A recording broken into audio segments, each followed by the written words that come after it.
They stopped the ceremony mid-sentence, not for an emergency, not for weather. They stopped it because someone in the front row stood up, turned around, and said out loud, slow and clear, "Why is she even here?" The question hung in the humid June air like a slap. All heads turned. Emily Carter stood alone near the edge of the bleachers, her black graduation gown hanging wrong on her shoulders, too loose like it had never been meant for her body. She wasn't in line with the rest of the seniors. She'd been placed off to the side close enough to be counted, far enough to be forgotten. The camera, if there had been one, would have tightened on her hands first. They were clasped together, knuckles pale, fingers steady in a way that didn't match her age. No shaking, no fidgeting, just still. The principal cleared his throat into the microphone. A practice sound, the kind men make when they want a moment to disappear. "Please," he said, forcing a smile that didn't reach his eyes. "Let's remain respectful." But the damage was done. A murmur rippled through the football field. Folding chairs creaked, programs fluttered. Someone laughed sharp and quick, then tried to swallow it. Someone else didn't bother. Emily didn't look at the man who'd spoken. She didn't look at anyone. Her eyes stayed fixed on the flagpole beyond the end zone, the American flag snapping in the breeze.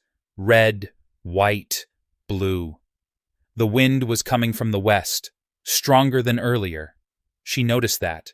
She always noticed things like that. To the people around her, Emily Carter was the problem student, the one whose name came up in meetings with sighs and lowered voices, the one whose transcript needed footnotes. 22 years old and still here. Held back. Deferred. Reinstated. Deferred again. A walking reminder that the system didn't always work. Barely passed. Someone whispered behind her. "Barely showed up." Another voice replied. Emily heard them. She heard everything. She just didn't react the way people expected. Her mother sat 3 rows up, hands folded in her lap, eyes forward. She hadn't turned around. Not once. Not because she didn't care, but because she knew better. Turning around would invite looks, pity, questions. And today wasn't about that. Today was about getting through. The superintendent leaned toward the principal and whispered something tight and irritated. The principal nodded, jaw clenched. On the far end of the stage, the school board members shifted in their seats. One of them, a man with silver hair and a veteran's pin on his lapel, studied Emily with a look that wasn't mocking. It was searching, curious, like something didn't quite add up. The announcer resumed reading names. When Emily's name came, it was different. There was a pause. Just long enough to be felt. Emily Carter. No applause. A few claps tried to start, then died. Someone coughed. Someone dropped a water bottle. Emily stepped forward.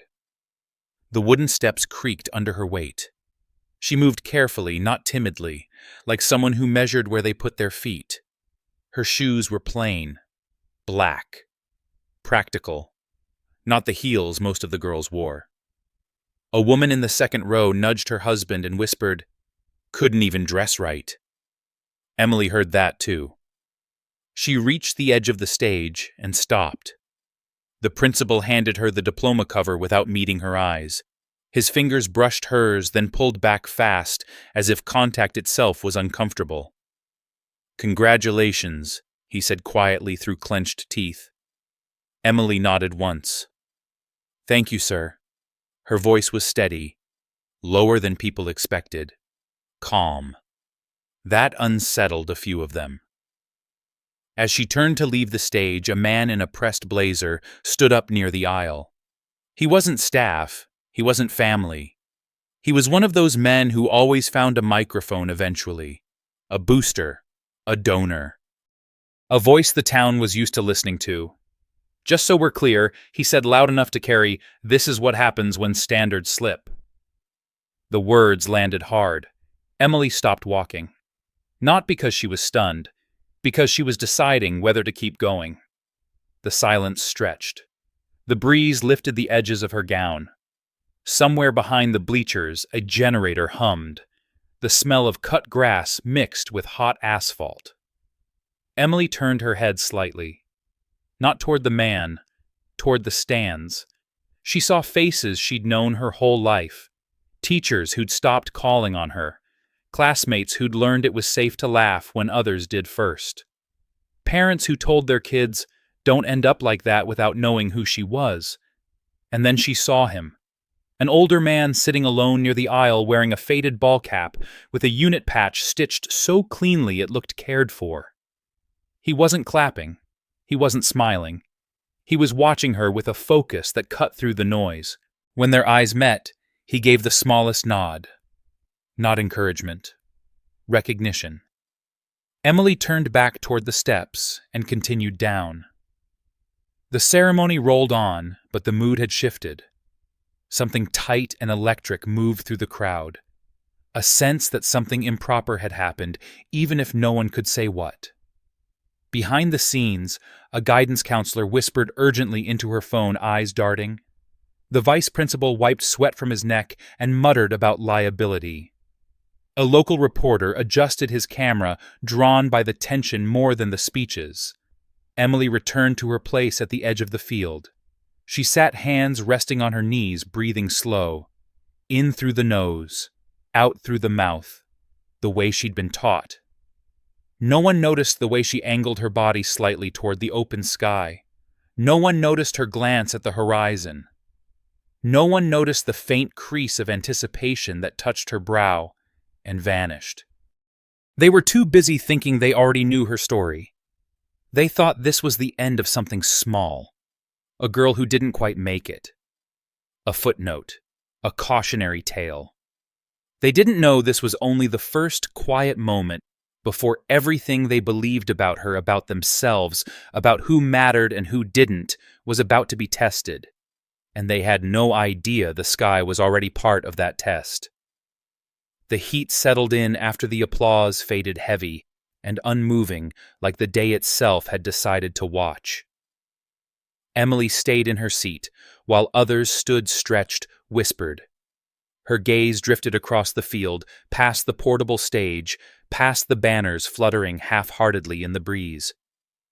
She caught fragments of conversation as they passed her. Not insults this time, worse.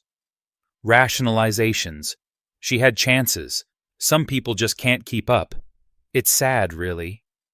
Pity dressed up as wisdom. A woman with pearl earrings stopped 2 rows ahead and leaned toward her husband. "I heard she's been on probation for years," she said, not bothering to lower her voice. The school bent over backward. The husband nodded, satisfied, as if the world had just clicked back into place. Emily's jaw tightened for half a second, then loosened. She adjusted the fold of her gown, smoothing it flat, grounding herself in the feel of fabric beneath her fingers.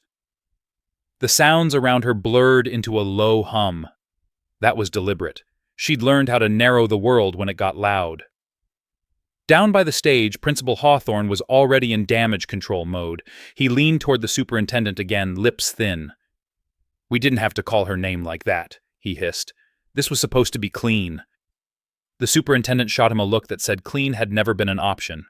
"She met the requirements," he replied. "Barely, but legally. Don't make this worse. Too late for that."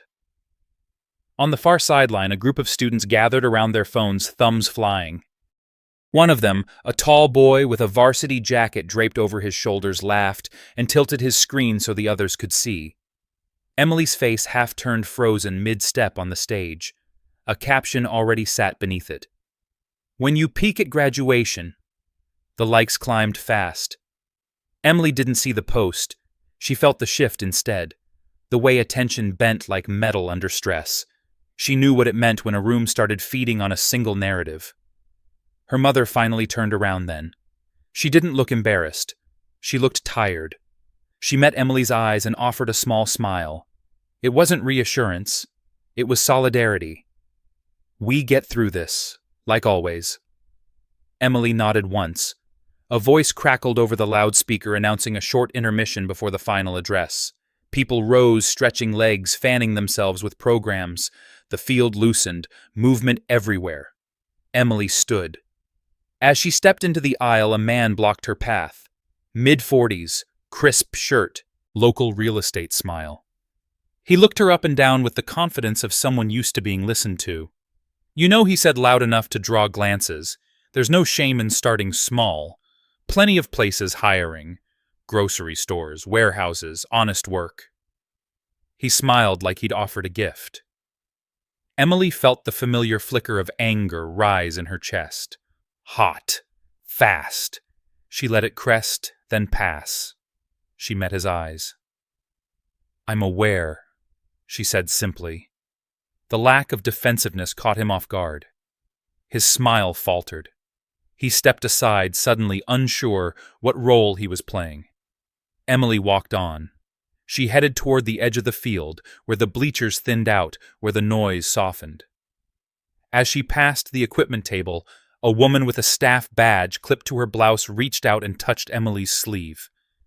"Hey," she whispered, "you okay?"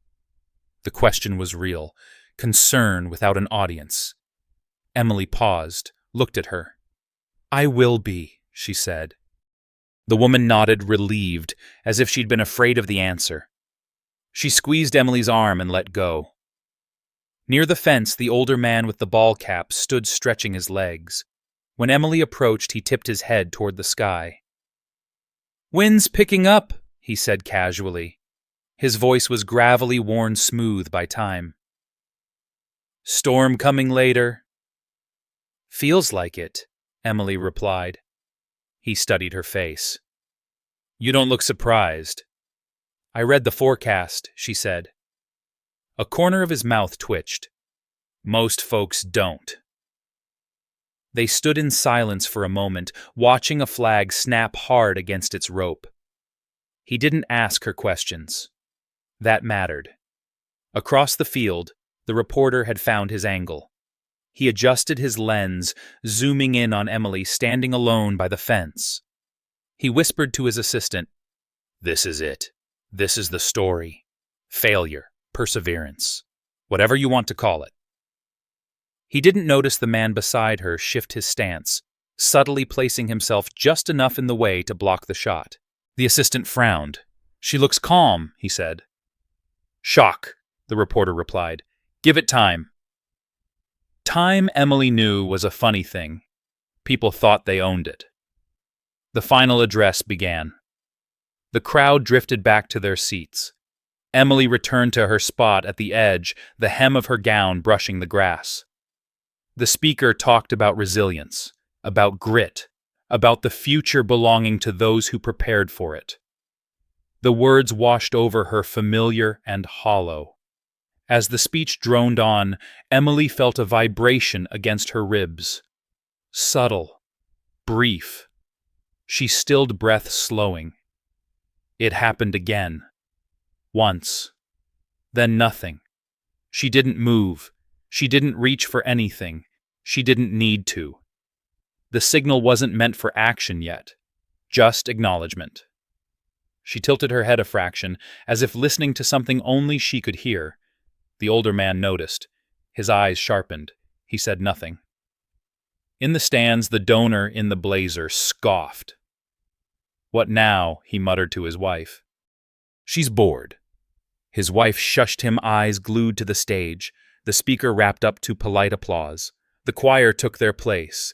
The first notes rose thin and wavering in the heat. Emily closed her eyes for a beat. The sound grounded her, anchored her to the present. She thought of long nights spent in borrowed rooms, of mornings that started before dawn, of being told to wait, to prove, to be patient.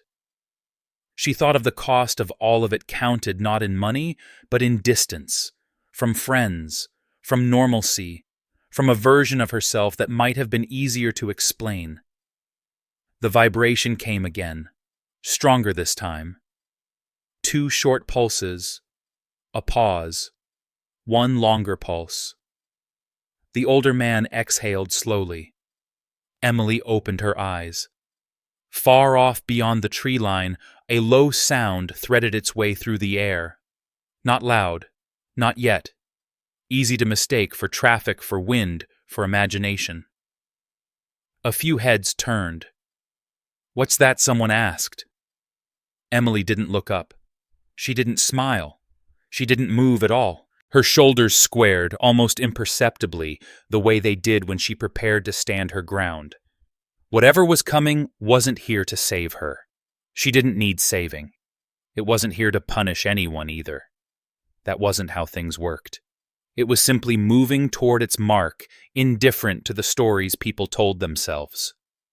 And for the first time that day, the crowd felt something shift that had nothing to do with judgment and everything to do with scale. The sound didn't belong there.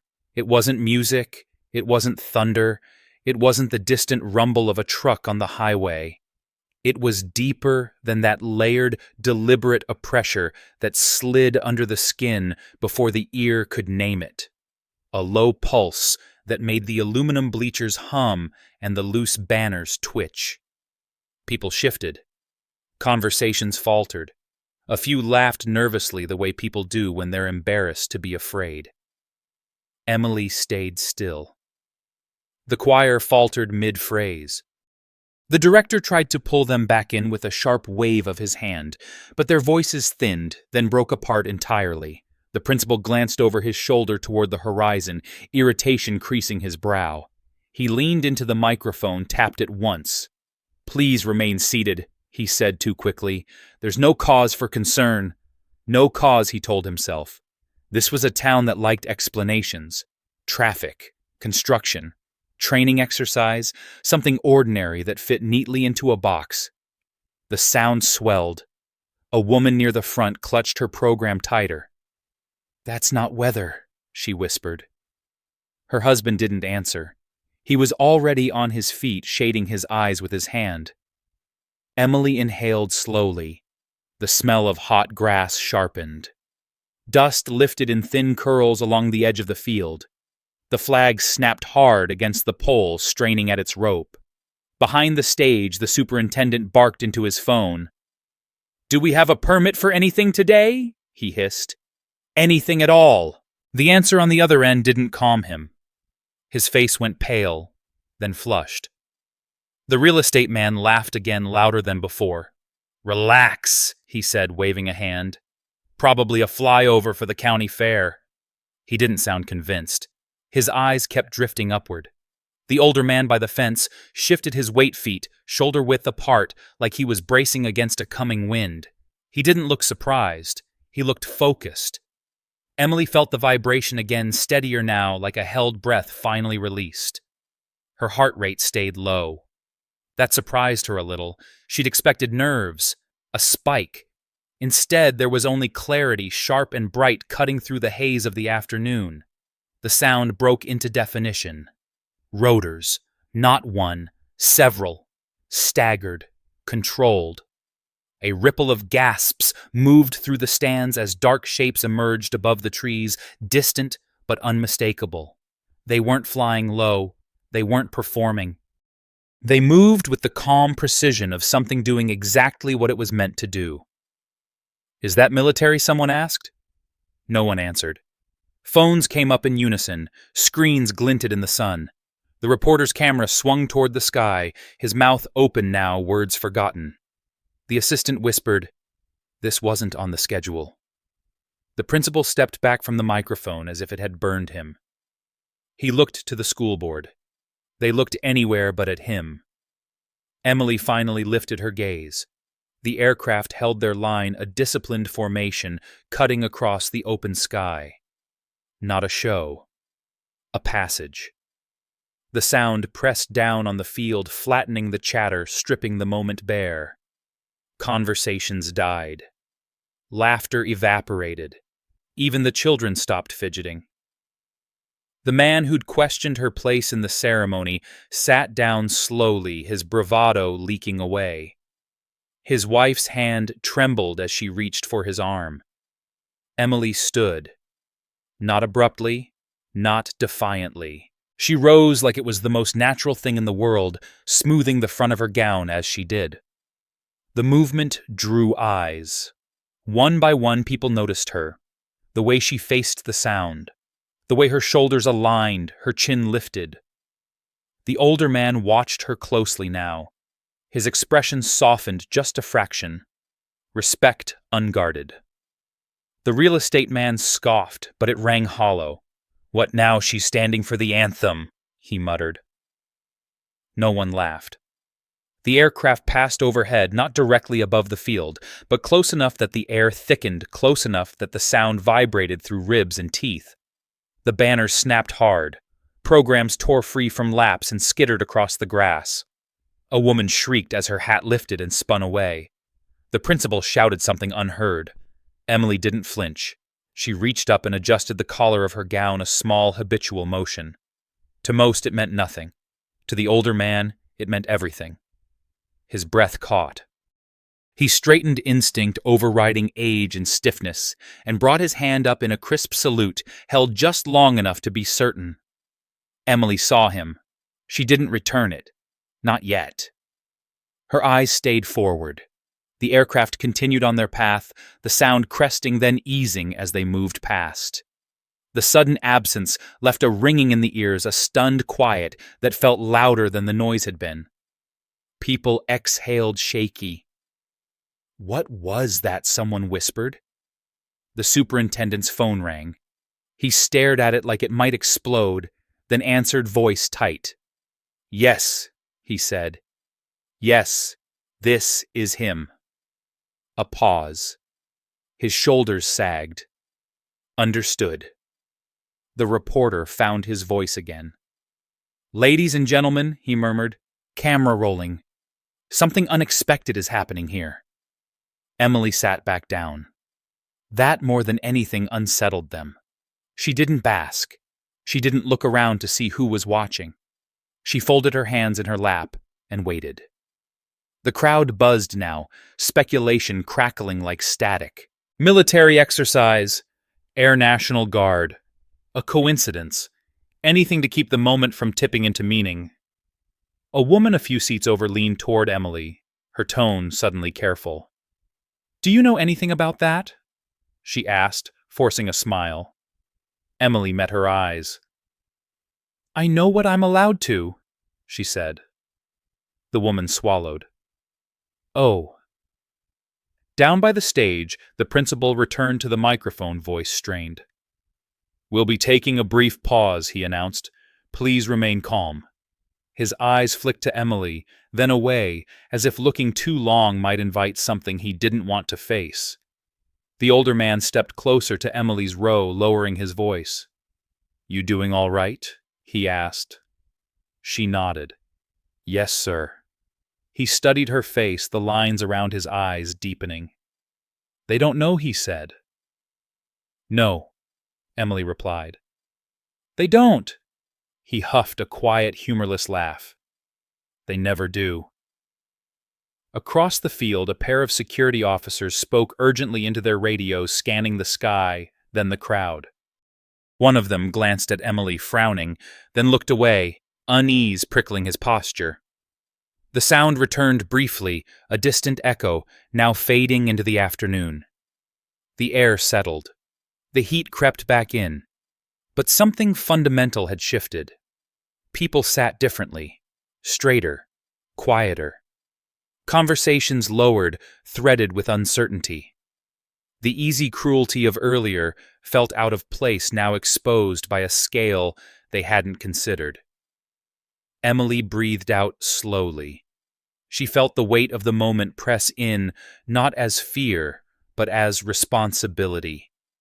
Whatever came next would not be gentle. Truth rarely was. The vibration came one last time. Not a signal this time. A confirmation. Emily closed her eyes for a heartbeat, then opened them, gaze steady. Around her, the town waited, suspended between the story it had told itself for years and the reality it was about to be forced to confront. And the sky, vast and indifferent, held the rest in reserve. The pause stretched longer than anyone expected. People shifted in their seats, the restlessness now edged with something sharper. Not fear exactly. Unease. The kind that comes when the ground under a familiar story starts to soften. The principal conferred with the superintendent again, their heads, close voices tight. A stagehand wiped his palms on his pants and pretended to check a cable that didn't need checking. Emily waited. She felt the weight of eyes on her back, on her profile, on the calm that no longer looked like indifference, but something deliberate. A choice. The murmurs came again, quieter now, threaded with questions that didn't know where to land. Did you see how she stood? That wasn't random. Why would helicopters? A woman 2 rows back leaned forward, lowering her voice, as if proximity to Emily required care. My brother served, she whispered to her friend. That formation means something. Her friend shook her head, stubborn. It was just a drill. The denial sounded thin even to her. At the edge of the field, the older man removed his cap and ran a hand through thinning hair eyes, never leaving Emily. He glanced toward the stands, then back to her. They're going to ask questions, he said quietly. They always do, Emily replied. The choir director stood frozen at his podium baton limp at his side, waiting for a cue that wasn't coming. The music sheets fluttered in the slight wind, pages turning themselves. The quiet pressed down, thick and expectant. A security officer approached Emily's row posture, stiff hand resting near his radio. He stopped a few feet away, unsure whether to speak. Ma'am, he said, finally choosing the word carefully. Are you with anyone today? Emily looked up at him. She saw the telltale signs he didn't know he was showing. The tension in his jaw, the way his eyes flicked between her face and the sky. He was trained to spot threats. He didn't know what to do with her. I'm attending my graduation, she said. He hesitated, then nodded, stepping back. Yes, ma'am. The respect in his voice surprised even him. The principal cleared his throat again, louder this time. Ladies and gentlemen, he began, the microphone amplifying the strain he couldn't hide. We appreciate your patience. We've been informed that the earlier aerial activity was part of a scheduled military exercise in the region. A ripple moved through the crowd, some relief, some skepticism. The reporter lifted his camera, zooming in on Emily. His assistant whispered, He's deflecting. The reporter didn't answer. He was watching Emily's face, waiting for a crack. It didn't come. The principal continued. There is no cause for alarm. We will proceed with the remainder of the ceremony. Proceed.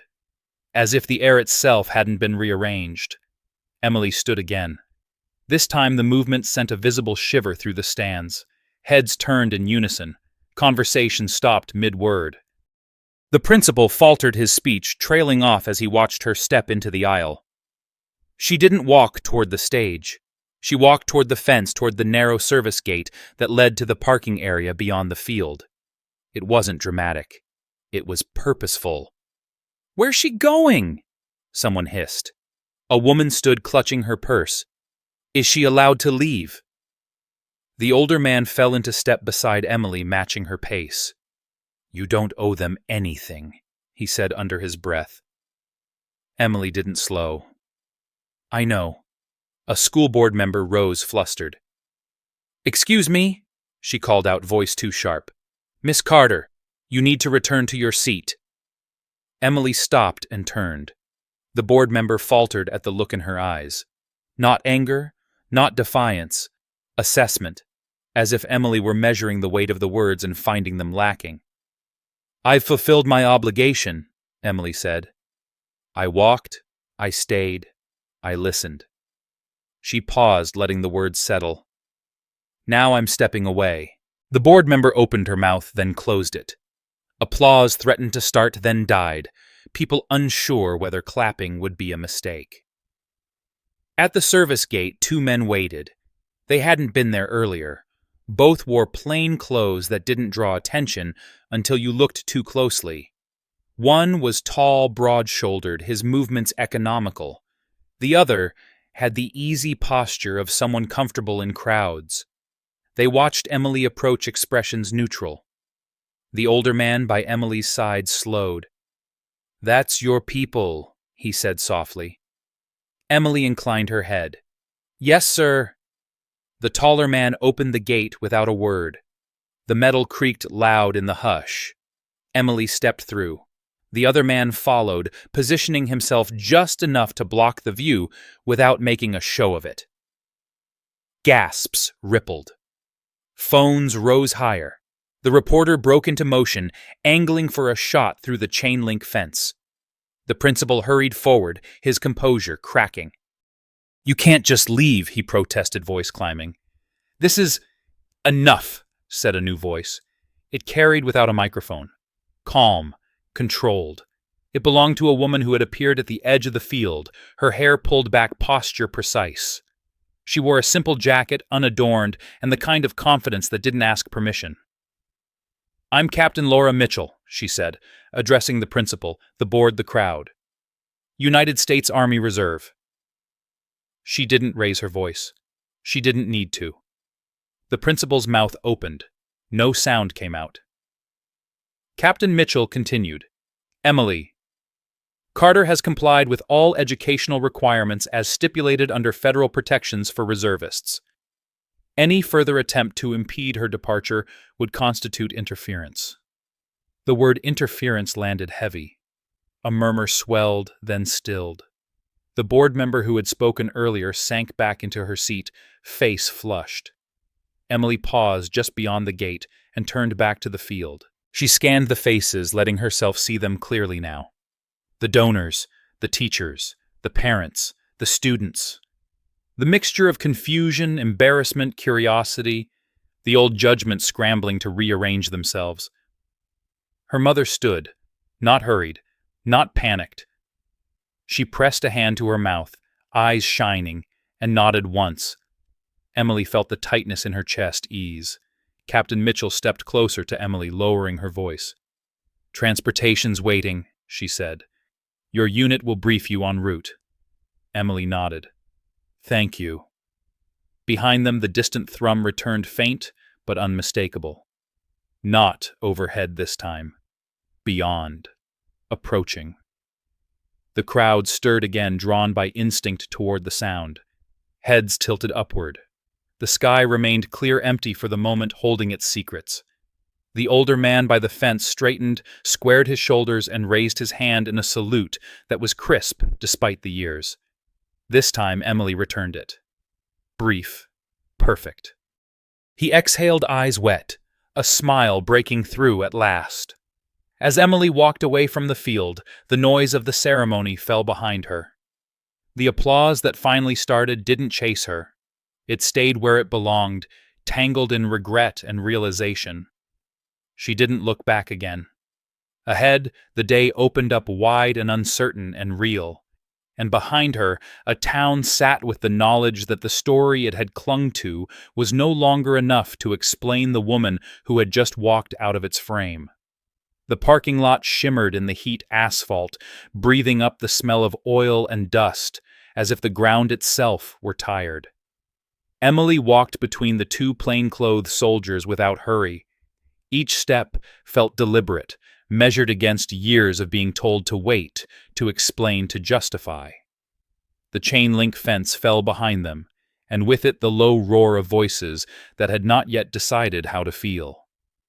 A black SUV idled near the tree-line engine, humming soft and patient. No insignia. No plates that meant anything to a casual glance. Captain Mitchell opened the rear door and gestured Emily inside. The interior was cool leather creaking as she sat. The door closed with a final sealed sound that cut off the field like a switch. For the first time that afternoon, Emily let her shoulders drop. Captain Mitchell slid in beside her, checking her watch. "You good?" she asked, not as an officer, but as a woman who'd learned when to strip rank from a moment. Emily nodded. "Yes." The SUV rolled forward, tires crunching over gravel. Through the tinted glass, Emily watched the town recede. The water tower, The diner with the sun-faded sign. The high school bleachers now distant, a cluster of color and confusion. "You don't look relieved," Mitchell said. "I am," Emily replied after a beat. Just later, Mitchell smiled faintly. "That tracks." The radio crackled once, then again. A voice filtered through, calm and precise, using call signs Emily recognized but hadn't heard spoken aloud in this place. "Package is mobile. Route is clear." Mitchell responded with a clipped acknowledgement, then leaned back. "They've adjusted the corridor," she said. Timing shifted. Emily's fingers curled slightly against her knee. "Because of the crowd." "Because of attention," Mitchell corrected. "Same thing, different risk profile." Emily exhaled through her nose. Attention had always been the problem. Too much or too little. Never the right kind. They passed the edge of town, the road narrowing, trees closing in. The sound came again, faint but unmistakable now, threading through the open world beyond the windshield. Rotors. Controlled. Distant. Mitchell glanced at Emily. "You want to know who spotted it first?" she asked. Emily didn't need to ask what she meant. "The man with the cap," she said. Mitchell nodded. "He clocked you before anyone else did. Happens like that sometimes." The SUV slowed near a clearing, a wide strip of land cut clean through the brush. A temporary landing zone. Subtle markers only visible if you knew what to look for. Dust lifted as the vehicle stopped. Emily stepped out. The air felt different here. Charged. The ground vibrated underfoot, not violently but with purpose. She scanned the perimeter out of habit eyes, cataloging shapes and distances, exits and cover. The sound grew no longer distant. The trees bent leaves shivering. Emily tilted her head, listening, not just hearing. The cadence was familiar, comforting in a way that surprised her every time. Mitchell stood beside her. "You didn't have to do it this way," she said quietly. Emily kept her eyes on the sky. "I know." "Could have kept your head down." Finished quietly. "I tried," Emily said. "They kept asking why I was there." Mitchell watched her. And now they'll ask different questions," Emily finished. "That's all." The first helicopter crested the tree line dark against the pale sky. Not low, not aggressive. It held altitude with calm authority, rotors biting the air clean. Two more followed, offset, perfect spacing. A formation that spoke of training and trust, and hours logged when no one was watching. Emily felt her chest tighten, not with fear, but with recognition. This was the part that always cut through everything else. The moment when the noise of the world fell away, and only the machine and the mission mattered. The lead aircraft adjusted its line, banking slightly, sunlight glinting off its frame. The downdraft reached them, dust, spiraling grass, flattening in waves. Emily braced automatically, knees soft, weight centered. From the edge of the clearing, a third figure approached. A man in a suit that looked expensive without trying. No rank, no uniform. His hair was gray at the temples, his expression unreadable in the way of people who spent their lives making decisions others never saw. He stopped a few feet from Emily. "Emily Carter," he said. His voice was even practiced. "I'm Daniel Reeves." She turned to face him. "I know who you are." A flicker of surprise crossed his face, then amusement. "Of course you do." Captain Mitchell stepped back, giving them space without leaving. Reeves glanced up at the helicopters, then back to Emily. "You caused a bit of a ripple today." "I walked across a stage," Emily said. "That was it." Reeves smiled thinly. "You did more than that.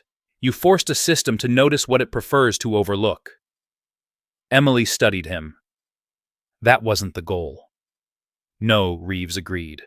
"But it's the effect." The helicopters held position, now the sound a steady presence, not a threat. A reminder. The air pressed down, flattening everything unnecessary. Reeves folded his hands. "You're at an inflection point," he said. "You know that." Emily nodded. "I've known for a while." "You've been operating under temporary cover," he continued. "Deferred pathways, protected classifications. That window is closing." "I am aware," Good Reeves said. "Because what comes next requires consent." Emily raised an eyebrow. "Consent for what?" Reeves met her gaze. "For stepping into a role that doesn't fit neatly into any of the boxes you've been squeezed into so far." Emily felt the familiar pull of skepticism. Promises. Offers. She'd learned to be cautious. "You're going to have to be more specific." Reeves smiled again, this time without humor. "I will. Not here." The downdraft intensified briefly as one of the helicopters adjusted the wind tugging at Emily's gown. She reached up and unfastened it, letting the black fabric slip from her shoulders. It pooled at her feet, suddenly weightless. Beneath it, her clothes were simple, practical, nothing to announce who she was or who she might become. Mitchell watched, eyes bright. "About time," she murmured. Emily bent, picked up the gown, and folded it once. Neat. Controlled. She handed it to Mitchell. "For my mother," she said. Mitchell nodded. "I'll make sure she gets it." Reeves observed the exchange, something thoughtful settling behind his eyes. "You don't waste motion," he said. "I was taught not to," Emily replied. The helicopters began their turn one by one, peeling away in a clean arc that would take them back across the town. Not as a spectacle, as a statement that would be felt more than seen. The sound rolled outward over rooftops and fields, a presence that asked no permission. Emily watched them go. Somewhere behind that sound were people standing in bleachers, replaying moments, rewriting judgments, wondering what they'd missed. That was their work now. Reeves gestured toward the SUV. "We have a meeting," he said. "And after that, decisions." Emily took one last look at the sky, then turned. "Let's not pretend this is about me failing school," she said as she walked. Reeves fell into step beside her. "No," he agreed. "It's about what you do when a system fails you." The SUV door closed again, sealing them in. As the vehicle pulled away, the sound of the helicopters faded, leaving behind a quiet that felt earned. Emily leaned back, eyes forward, mind already shifting, calibrating, preparing. Whatever waited on the other side of this road, it would not ask her to prove she belonged. It would expect her to already know. The meeting didn't happen in a room. It happened on the move, the SUV eating miles of empty highway, while the town shrank into a smear of memory behind them. Cornfields rolled past in disciplined rows, green and indifferent, the sky wide enough to make most people feel small. Emily watched the road unspool her reflection, faint in the glass, older than she'd looked on that stage, younger than the weight she carried. Daniel Reeves didn't open a folder. He didn't slide papers across a table. He rested his hands on his knees and spoke like someone who understood that timing mattered more than volume. "You were never failing," he said. "You were misaligned." Emily didn't answer. She'd learned early that silence forced people to be precise. Reeves continued. "The system you were measured against wasn't built to recognize what you do well. That doesn't make the system evil. It makes it incomplete." He glanced at her. "But incompleteness has consequences." Captain Mitchell drove eyes forward, letting the space work. The radio stayed quiet. "You could have corrected the record," Reeves said. "Letters, exemptions, appeals. You chose not to." Emily looked at him then. "Every correction comes with a price," she said. "Someone else pays it." Reeves nodded. "That's the answer I expected." The SUV exited the highway and took a narrower road that cut through trees and shadow. The air cooled. The smell of pine replaced asphalt. The vehicle slowed at a gate that wasn't marked a strip of road that seemed to end in nothing. Mitchell rolled down her window and held up an ID that the guard barely glanced at before the gate slid open. Inside, the road widened again, smooth and quiet, leading toward a low complex that didn't announce itself. No flags, no signs, just buildings that knew how to stay out of the way. They parked. Doors opened. The world felt hushed here, the kind of quiet that came from intention, not absence. As Emily stepped out, she felt it immediately. Eyes. Not staring. Assessing. People moving with purpose, each motion economical. No one rushed. No one lingered. A woman crossed their path, older than Mitchell. Hair cut short, posture precise. She nodded once at Emily. Not friendly, not cold. Accurate, Reeves noticed. You're being evaluated, he said. I always am, Emily replied. They walked. The interior corridors were clean and spare. Glass and steel. Light without warmth. Emily tracked reflections exits the rhythm of footsteps behind walls. She felt the subtle shift as people registered her presence, then recalibrated. Reeves stopped outside a room with no label. He placed his palm against a panel. The door slid open. Inside, the space was small. A table. 4 chairs. A screen on one wall, dark for now. No windows. Sit, Reeves said. Emily sat. Mitchell remained standing near the door. Reeves took the opposite chair. I'm not here to recruit you, he said. That part is already done. Emily's gaze sharpened. Then why am I here?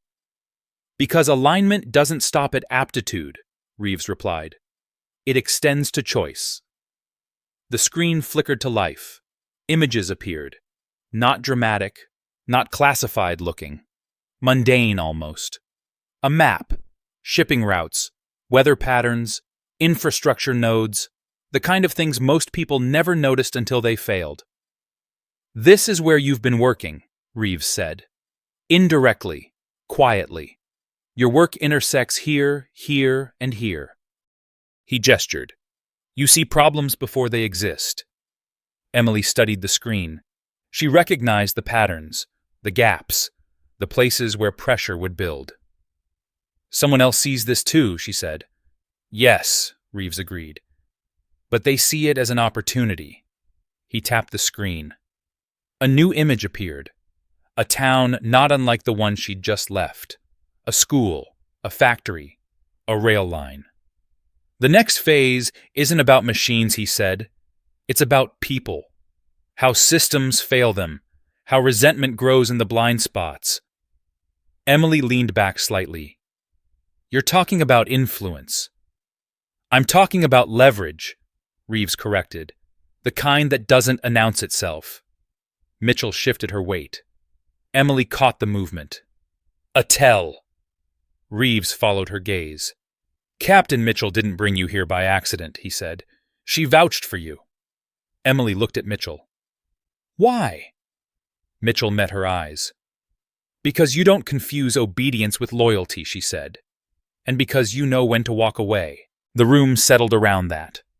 Reeves folded his hands. We're offering you a path that won't look like success to most people, he said. No titles they recognize. No applause. You'll continue to be underestimated. Often deliberately. Emily considered the screen again the way lines converged. And when it works, she asked who gets the credit. Reeves smiled faintly. Usually the system. Emily nodded. And when it doesn't, then someone like you absorbs the impact, Reeves said. Quietly. Silence stretched. Not uncomfortable. Measured. Emily closed her eyes for a brief moment, then opened them. You already know my answer, she said. Reeves held her gaze. I do, he said, but I need you to say it. She leaned forward, forearms on the table. I don't fix systems so they can keep breaking people, she said. I change where the pressure goes. Reeves exhaled slowly. Good. The screen went dark. Outside, the sound of rotors returned distant now, moving away, the last echo of a day that would be talked about for years by people who still wouldn't quite understand it. Reeves stood. You'll stay here tonight, he said. Tomorrow we move. Emily rose as well. And the town, she asked. The school. Reeves paused. They'll do what towns always do, he said. Argue. Deflect. Forget. He met her eyes again. Unless something forces them not to. Emily considered that. Pressure, she said. Reeves smiled. Exactly. Mitchell opened the door. As they stepped back into the corridor, a young analyst glanced up from her screen, eyes widening before she could stop herself. She recovered quickly, nodding to Emily with a respect that wasn't rehearsed. Emily returned it just as small. They walked on. That night, alone in a spare room with clean lines and no distractions, Emily lay awake and listened to the building breathe. She thought of her mother folding the black gown, of the man with the cap standing a little taller, of a town recalibrating its story. She didn't feel victorious. She felt positioned, and somewhere beyond the walls, systems began to shift, not because they'd been punished, but because someone had finally placed weight where it mattered most. Morning arrived without ceremony. Light slipped through narrow windows, pale and steady, illuminating a room that smelled faintly of metal and coffee. Emily woke before the building did breath, already slow, mind already working. She lay still for a moment listening. Ventilation. Footsteps 2 corridors away. A door opening, then closing. Normal rhythms, controlled. She dressed simply. Jeans, a dark shirt, boots broken in by miles most people never walked. When she stepped into the corridor, the place was awake now, quiet, but active. People moved with purpose, nodding as they passed her, not curious anymore. Word traveled fast in places like this. Captain Mitchell waited near the exit, a paper cup in her hand. You sleep? She asked. A little, Emily said. Mitchell handed her the cup. Strong, no sugar. Emily took a sip. Bitter. Perfect. What's the plan? Mitchell smiled, the kind of smile that never reached the eyes. We let the world do what it does best. Overreact. They walked. A briefing room opened up ahead, glass walls revealing a dozen screens already alive with feeds. News crawls, social media clips, local footage shaky and overexposed. Emily's graduation, filmed from 5 different angles, played on mute in the corner. Her own face paused mid-step. The helicopters overhead. The crowd frozen between awe and discomfort. Daniel Reeves stood at the center, jacket off now, sleeves rolled up. He didn't look surprised to see her. You're trending, he said calmly. Emily watched the screens. Headlines scrolled by, breathless and incomplete. Mystery military flyover disrupts small-town graduation. Who was Emily Carter? Was the Army involved? None of them said anything real. Not yet. The town council called an emergency session at dawn. Reeves continued. The school board is blaming miscommunication. The principal has issued a statement emphasizing academic standards. He paused. Your mother declined interviews. Emily felt a flicker of something warm. That's good. Reeves nodded. She said the story wasn't hers to tell. Mitchell leaned against the wall. Veterans groups noticed, she added. So did a few people who don't usually comment on high school ceremonies. Emily shifted her weight. And the pressure. Reeves gestured to another screen. A map lit up, markers appearing one by one. Building, he said. Not loud, persistent. The door opened and a young analyst stepped in, breathless. Sir, she said to Reeves, the education department released a clarification. Reeves raised an eyebrow. Already. The analyst nodded. They're reminding districts of federal protections for reservists and delayed completion students. She hesitated. They cited an unnamed recent incident. Emily watched Reeves carefully. He smiled thin and controlled. They don't like surprises, he said, especially ones that expose their blind spots. The analyst lingered, then blurted out, "They're asking if you'll make a statement." Reeves shook his head. "Not yet." Emily turned from the screens. "They're trying to contain it," she said. "Yes," Reeves replied. "And containment only works when the container is intact." Mitchell straightened. "It won't be." They moved to a smaller room off the main floor. No screens here. Just a table, a few chairs, and the sense that this was where decisions happened before they became visible. Reeves closed the door. "You said you don't fix systems, so they can keep breaking people," he said. "Today, you get to test that." Emily didn't sit. "How?" "By choosing where you stand," Reeves said. "Publicly." Emily studied him. "You told me there would be no announcements. And there won't," Reeves said. "From us." Mitchell crossed her arms. "The town invited you back," she said to Emily. "An emergency listening session. Parents, teachers, board members. They want clarity. They want absolution," Emily said. "Some do." Mitchell agreed. "Some want to be seen trying." Reeves leaned forward. "If you go, you change the shape of the conversation. Not by defending yourself, by refusing to." Emily felt the weight of it settle in her chest. She pictured the gym, the bleachers, the faces that had looked through her, around her, over her. "And if I don't go?" Reeves shrugged. "They'll tell the story without you." Emily nodded slowly.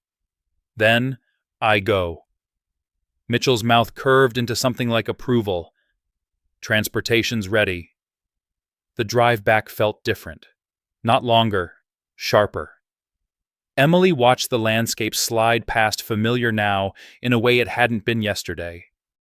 The town appeared ahead, quieter in the morning light. News vans lined the street near the school.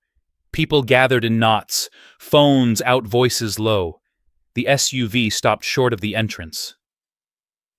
"You don't have to walk through them," Mitchell said. Emily opened the door. "I know." She stepped out. The sound hit first. Shouts. Questions. Her name called from different directions, each voice carrying a different need. Cameras lifted.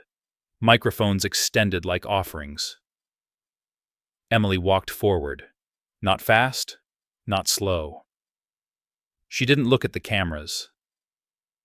Inside the gym, the air was thick with expectation. Folding chairs filled the floor. The principal stood at the front, face-drawn hands clasped too tightly. The board sat behind him, suddenly smaller without their ceremony. Emily took a seat in the front row. The room stilled. A parent stood almost immediately. "We want to understand," he said, voice shaking with something between anger and guilt. "Why no one told us?" Emily looked at him. "Told you what? That you were connected," he said, gesturing vaguely. "That there was more." Emily nodded once. "You assumed there wasn't." Murmurs rippled. A teacher spoke next, defensive. "We have standards," she said. "We can't make exceptions for everyone." Emily met her gaze. "You already do," she said. "You just call them something else." The teacher flushed. The principal cleared his throat. "Emily," he said, attempting familiarity, "we regret how things unfolded." Emily turned to him. "You regret being seen," she replied. Silence fell hard. She stood then not to command the room, but to level it. "I didn't come here to explain my life," she said. "I came because some of you are about to repeat the same mistake with someone else." A woman near the back wiped her eyes. "We thought you didn't care." Emily softened just a fraction. "I cared enough to stay." The room breathed. Outside, the news vans waited. Inside, something fragile shifted. Not resolution, not forgiveness, but awareness. Emily sat back down. She'd said enough. As she stood to leave, a man with a veteran's pin rose and saluted her hand, trembling but sincere. Others followed, awkward and unsure, but trying. Emily returned none of it.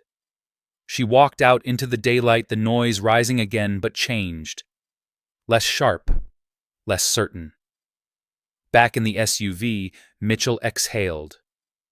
That'll echo. Emily leaned her head back, eyes closed for a moment. It should. Reeves's voice came through the speaker, calm and satisfied. Pressure applied, he said. Not where they expected. Emily opened her eyes, looking out at the town one last time. Good, she said. They're going to need time to feel it. And as the vehicle pulled away, leaving behind a place forced to confront its own reflection, Emily felt the story widen, stretching beyond a graduation, beyond a flyover, into something far larger than the name they'd finally learned to say out loud. The first consequence arrived quietly. It came in the form of an email sent just before noon's subject line, bland enough to be ignored if you didn't know what to look for. A compliance notice, a review, language designed to soothe, not to warn. Emily read it on her phone as the SUV rolled past fields and strip malls, her expression unchanged as the words rearranged a familiar reality. The town school district had been flagged. Not accused. Flagged. That distinction mattered. Flags attracted attention. Attention attracted weight. Captain Mitchell glanced at her reflection in the rearview mirror. They moved faster than I expected, she said. They were already moving, Emily replied. They just needed a reason. The SUV slowed near a rest stop. Not for fuel. For space. Mitchell pulled into a shaded area away from the main lot, engine idling. Reeves's voice came through the speaker, low and controlled. We're seeing secondary effects, he said. Local sponsors are pulling back. Not publicly, quietly. Emily leaned her head against the seat, eyes half closed. They don't like uncertainty. No, Reeves agreed. And you introduced it without making demands. That's the point, Emily said. Demands make people defensive. The call ended. Mitchell cut the engine.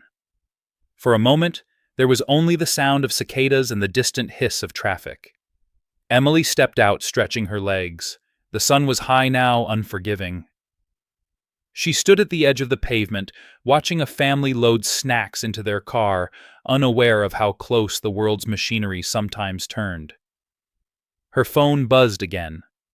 A message this time. Not official. From an unfamiliar number. She opened it. I served with your father. The words sat there heavy and personal. Emily stared at the screen, breath slowing. She typed back carefully. He didn't talk about it much. A pause. Then, he didn't have to. We saw enough. Emily swallowed. Another message followed. Thank you for not letting them make you small. She locked the phone and slipped it into her pocket. Mitchell watched her. You okay? Yes, Emily said. And this time it was true in a way it hadn't been before. They got back on the road. By mid-afternoon, the story had shifted again. The headlines softened. Words like mystery gave way to context. Protections, federal guidelines, delayed pathways. The sharpest voices from the morning grew cautious, hedging their outrage with qualifiers. People liked certainty. When it vanished, they recalibrated. At a diner just outside town, a group of older men sat in a booth, coffee cups lined up like markers. One of them tapped his phone and shook his head. Turns out the kid wasn't lazy, he said. Another snorted. There's always more to it. A third man, quiet until now, stared into his cup. We didn't ask, he said. That's the part that sticks. Back in the SUV, Emily watched the diner slip past. She felt no satisfaction. Only a steady awareness that the pressure was doing what pressure always did, revealing cracks. They didn't go back to the complex. Instead, Mitchell turned onto a narrower road leading to a low building tucked into a stand of trees. No guards visible, no signage, just a place designed to be overlooked. Inside, the air was cooler. Emily followed Mitchell into a room with a long table and a single window looking out over water. Reeves was already there, sleeves rolled, a tablet in front of him. "Sit," he said. Emily sat.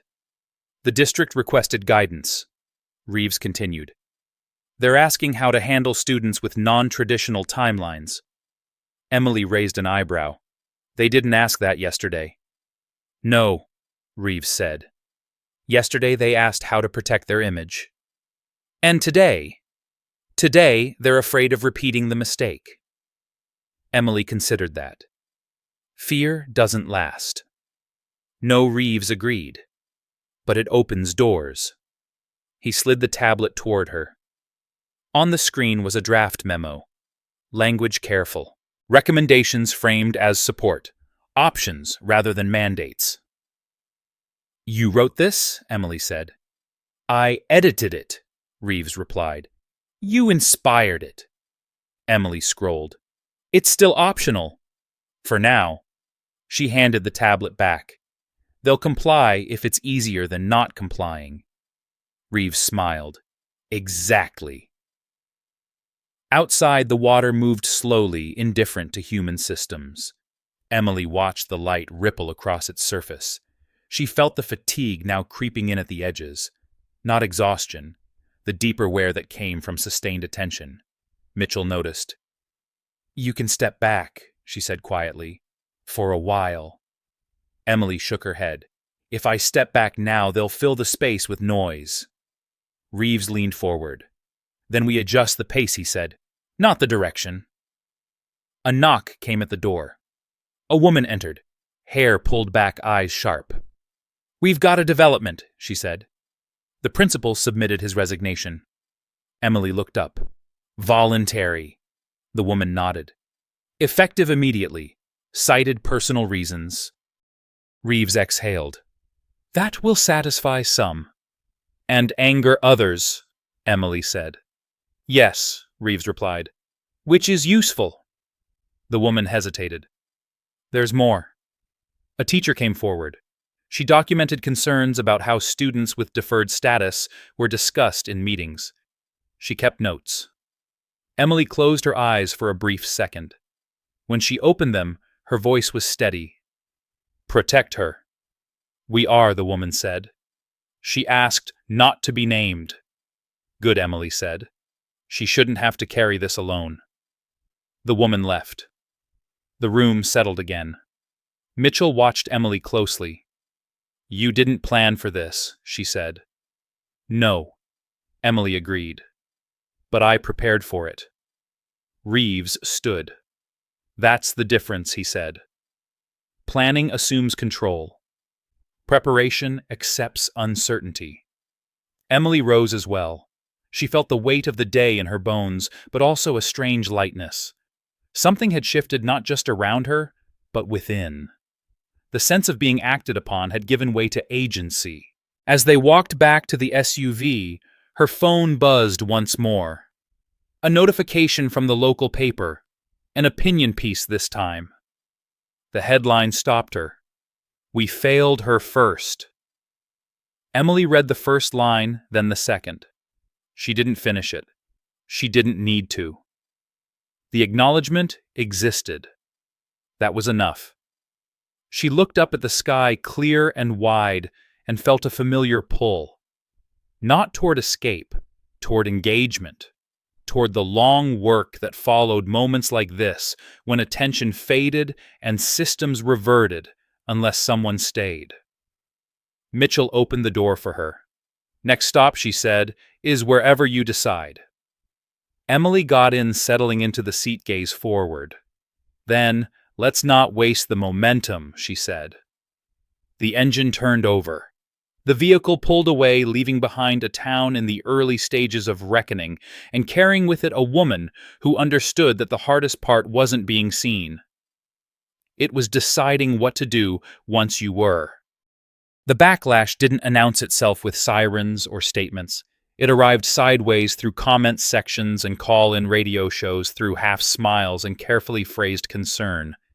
By evening, the narrative had split cleanly in two. To some, Emily Carter was a symbol of quiet service finally recognized. To others, she was an inconvenience, a disruption to the comfort of rules they'd learned to trust because those rules had always favored them. Emily listened to it unfold from the back seat of the SUV as the radio cycled through stations. A host with a gravelly voice leaned into his microphone and said, "I'm just asking questions. If standards don't mean anything anymore, where does it end?" Another caller chimed in, louder, angrier. "My kid worked hard.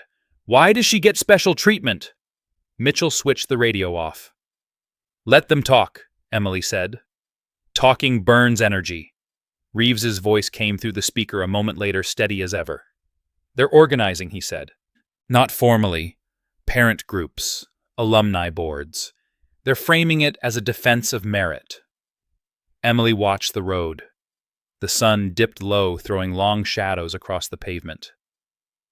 "Merit is a comfortable word," she said. "You can shape it to fit whatever you already have." The SUV slowed as they approached a small municipal building near the edge of the county. Lights were on inside, bright and exposed. A hand-lettered sign out front read, "Community Forum Tonight." Emily felt the pull of it immediately. Not obligation.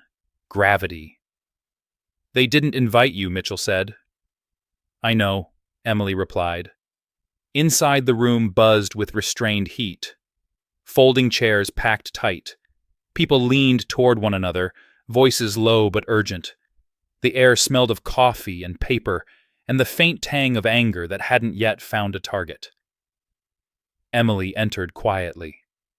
Heads turned.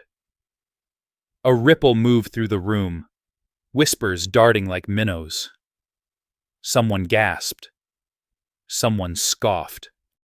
A man near the back folded his arms, jaw set, as if bracing for a fight he'd rehearsed in his head all day.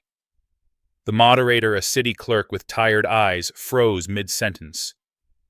She said, blinking. "We weren't expecting—" "I'm just listening," Emily said, her voice carrying without force. "Please." The clerk hesitated, then nodded, relief flickering. Emily took a seat along the wall, hands folded, posture open. A woman stood, cheeks flushed. "We're being painted as villains," she said, voice shaking with indignation. "All because we expect schools to maintain standards." Emily watched her carefully, the way her fingers clenched the back of the chair, the way she avoided looking directly at Emily. Fear masquerading as righteousness. Another man followed, louder. "My daughter didn't get any special allowances. She showed up. She did the work." A murmur of agreement spread. Emily waited. A teacher rose next, older shoulders slumped. "I need to say something," she began. The room quieted, not kindly. "We talk about standards like they're neutral. They're not. They're tools, and sometimes we use them to avoid seeing the whole student." A man laughed sharply. "So now we're supposed to feel guilty for expecting effort." The teacher swallowed. "No," she said. "We're supposed to feel responsible." Emily felt the tension coil tighter. She stood. The room stilled again, a hush falling hard and fast. Emily didn't move to the front. She stayed where she was, equal to everyone else. "I didn't ask for allowances," she said. "I asked for recognition of obligations you couldn't see." A man near the aisle snorted. "That's convenient?"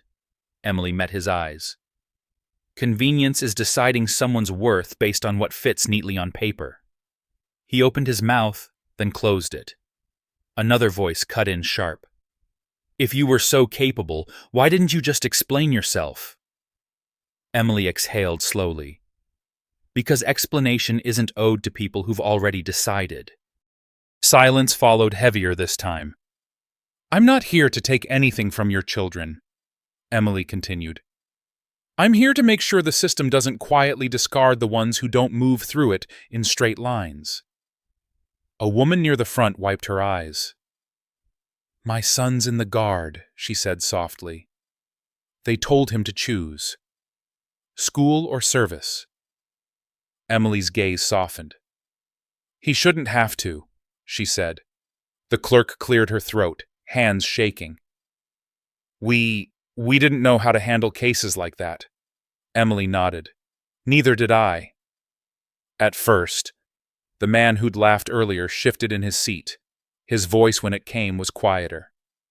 "So, what now?" he asked. "Do we change everything?"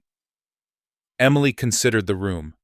The faces, the mix of resistance and dawning recognition. You change one thing, she said, you ask better questions. The forum ended without resolution. No votes, no declarations. But something had cracked. People lingered, conversations splintering quieter, now more tentative. Outside, night had settled in. The air cooled. Emily stepped into it and felt the day finally catch up to her. Mitchell fell into step beside her. "You didn't have to do that," she said. "Yes," Emily replied. "I did." Reeves called as they reached the SUV. "I saw the feed," he said. "You shifted the axis." Emily leaned against the door for a moment. "It's not done." "No," Reeves agreed. "It never is." As they drove away, Emily watched the municipal building recede, its lights glowing against the dark. She thought of the people still inside, wrestling with discomfort, with doubt. That was the work. Not spectacle, not flyovers. This. Her phone buzzed again. A message from the older man with the cap. "Proud of you. Town's talking. Some are listening." Emily typed back. "That's enough for now." The SUV merged onto the highway, the hum of tires steady and grounding. Ahead, the road stretched on unbroken, leading toward decisions that would not come with applause or clarity. Emily sat back, eyes forward, accepting the weight of it. She had been seen. Now she would be tested. The night settled into something quieter than resolution. Emily sat in the back seat as the highway carried them away, the town's lights thinning until they were just another glow behind trees and distance. The day had been loud in all the ways that mattered. Now there was only motion, steady and unremarkable, the kind that let the body catch up to the mind. She rested her head against the glass and watched her reflection drift in and out with the passing lights, a face the town thought it finally understood. It didn't. It never would. That was fine. Mitchell drove without speaking, hands relaxed on the wheel, the road familiar to her in a way it wasn't to most. Reeves sat in the front passenger seat, phone dark. Now work paused by choice. For once, no one filled the silence. It didn't need filling. They stopped at a turnout overlooking a stretch of river water, catching the moonlight in broken lines. Emily stepped out, the air cool and clean, carrying the smell of wet earth.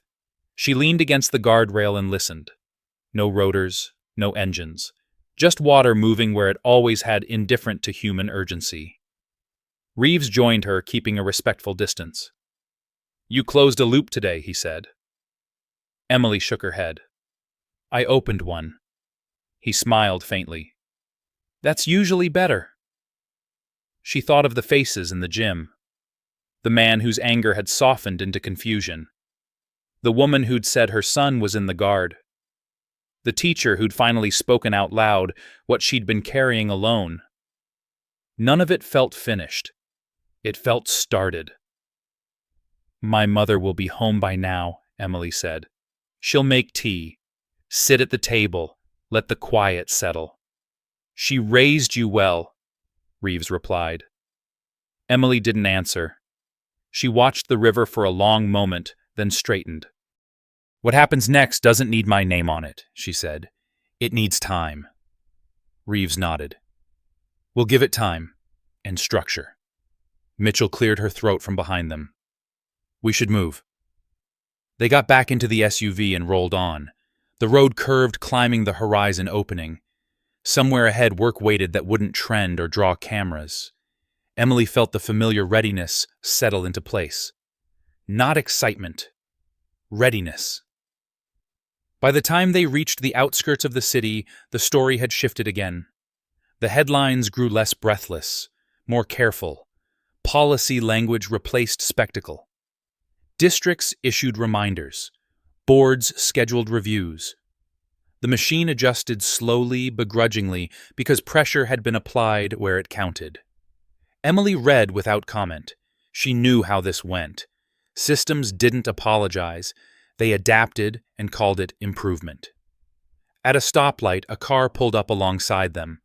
The driver glanced over a recognition flickering, then looked away, uncertain. Emily didn't mind. Recognition was a blunt instrument. Understanding took longer. They reached the complex just before midnight.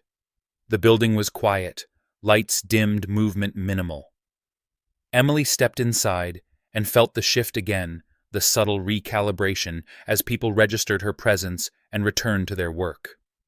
She paused outside a window, overlooking the city, its grid glowing countless lives, moving without knowing how close they'd come to repeating the same old mistakes. Mitchell stopped beside her. "You could take a break," she said. "You've earned one." Emily smiled, small and genuine. "Soon." She went to her room, set her phone down, and finally let the day arrive all at once. The fatigue was real now, heavy but clean. She sat on the edge of the bed and breathed until it evened out, until the noise inside her head softened. She thought of the question that had started it all. Why is she even here? It felt distant now, like a voice overheard in another life. She had been there because she stayed. Because she finished what she started, even when the path bent and doubled back. Because she refused to let someone else's comfort decide her worth. Emily lay back and stared at the ceiling. Tomorrow would bring more conversations, more resistance, more careful progress. That was fine. Change that lasted never came easy. Somewhere a town was still talking. Somewhere a school was rewriting policies it should have written years ago. Somewhere a student with a crooked timeline would walk into a room and not be dismissed so quickly. Emily closed her eyes, the river's steady motion replaying in her mind. She didn't feel triumphant. She felt aligned. If this story stayed with you, if it reminded you of someone who was judged too quickly or a moment when silence cost more than speaking up, take a second to like and subscribe.